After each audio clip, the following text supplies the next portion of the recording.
gouvernement Premier ministre, rien du tout. Justement, si vous permettez, en parlant de ce point plus exactement, au vu de la démarche entreprise, là actuellement, de la volonté du régime à se maintenir au pouvoir, de l'autoritarisme et de l'hyper présidentialisme, pardon, qui caractérise le régime algérien, est-ce que ce résultat ne serait-il pas inévitable? C'est-à-dire que, je vais vous répondre, hein. En fait, c'est une diversion. Juste, je reste sur le chef du gouvernement une minute. Vous savez que l'Algérie actuellement connaît de graves problèmes économiques suite à la baisse du prix des hydrocarbures. Un scoop. Il va sans doute y avoir des mouvements sociaux, etc. Un peu partout dans le monde. Voilà, et notamment dans les pays pétroliers qui sont en train de perdre des sommes considérables. Et sur qui on va faire porter la faute en Algérie? Quel est l'intérêt un peu de faussement renforcer les pouvoirs du président, du chef du gouvernement? C'est de faire porter la faute sur le chef du gouvernement. Le président de la République, non. Le chef du gouvernement, c'est la faute. Tout est la faute du chef du gouvernement. C'est le bouc émissaire. C'est exactement comme en France, hein, c'est copier-coller. Sauf qu'en France, c'est plus pratique. En Algérie, nous, on l'a mis dans le texte. Voilà, là-dessus. Alors, parce qu'en Algérie, par contre, on a créé désormais, et ça, c'est la grande innovation autoritaire, c'est qu'on a recréé, d'ailleurs, le poste de vice-président. Qu'est-ce que c'est qu'un vice-président? Le vice-président, c'est le battement de cœur du président. Si le président décède au cours de son mandat, par exemple, qu'est-ce qu'on fait? C'est pas comme dans le modèle. Alors auparavant, l'Algérie, elle suivait le modèle français.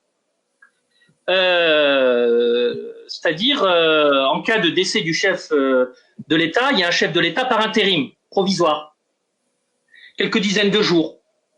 Actuellement, le président du Conseil de la Nation, comme en France, hein, c'est repris de la France. Hein, dans la Constitution de 58, c'est le président du Sénat.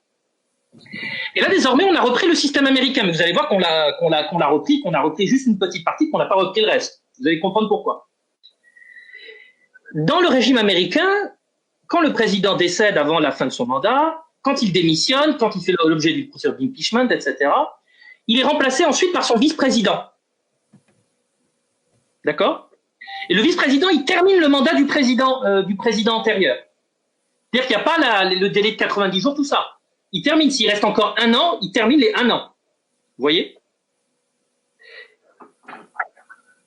Et aux États-Unis, il peut se représenter aux élections suivantes.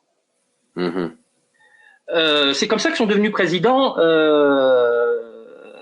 Johnson, par exemple, après l'assassinat de Kennedy. Johnson, président Johnson, des années 60, c'était le vice-président de Kennedy. Bon.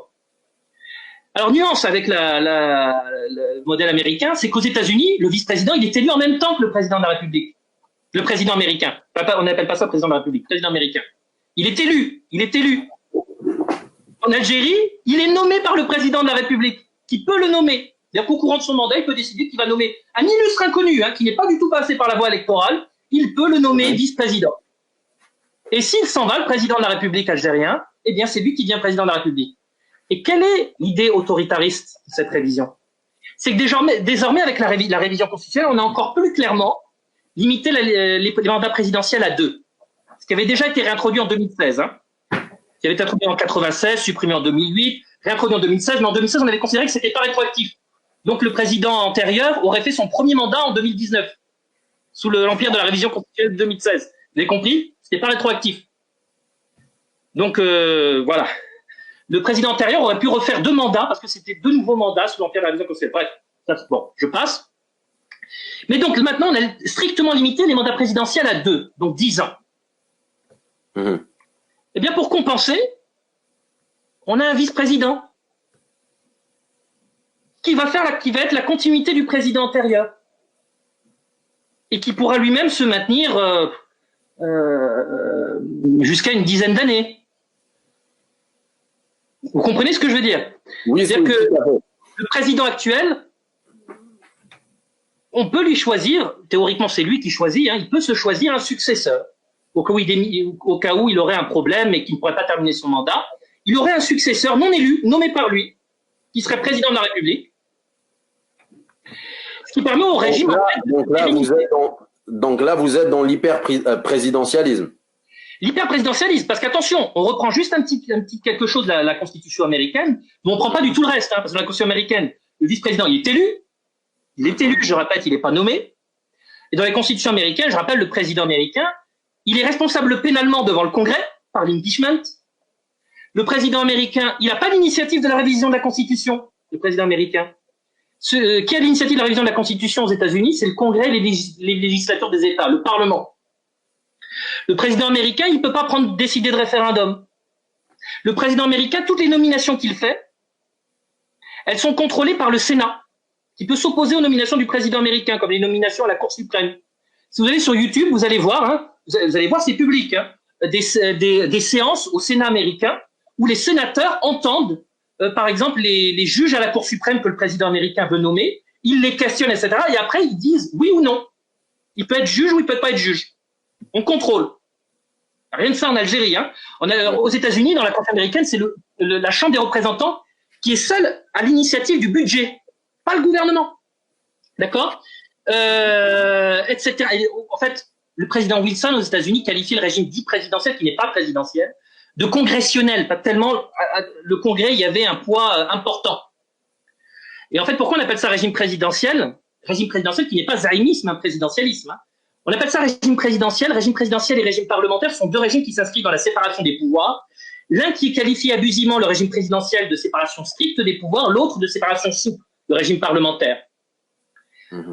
Parce qu'en régime présidentiel, le président américain ne peut pas dissoudre le Parlement. Hein. Le président algérien, j'ai oublié de le rappeler, le président algérien peut dissoudre ad unitum sans condition, il peut dissoudre l'APN sans condition. Le président américain, il peut dissoudre aucune des deux chambres du Parlement américain. Le président américain, il a 1000 fois moins de pouvoir que le président algérien actuel, 1000 fois moins. En droit, hein, je dis pas en termes de puissance mondiale. Oui, je comprends. Et en plus, le président américain, il est concurrencé, parce que c'est un État fédéral, donc il est concurrencé par les gouverneurs et les parlements des États. Vous avez vu Trump actuellement, par exemple, Trump, il n'est pas spécialement, enfin, j'ai pas trop suivi, mais il n'est pas spécialement pro-confinement, et il s'oppose aux politiques faites par les gouverneurs au niveau local. Il peut rien faire contre ces gouverneurs.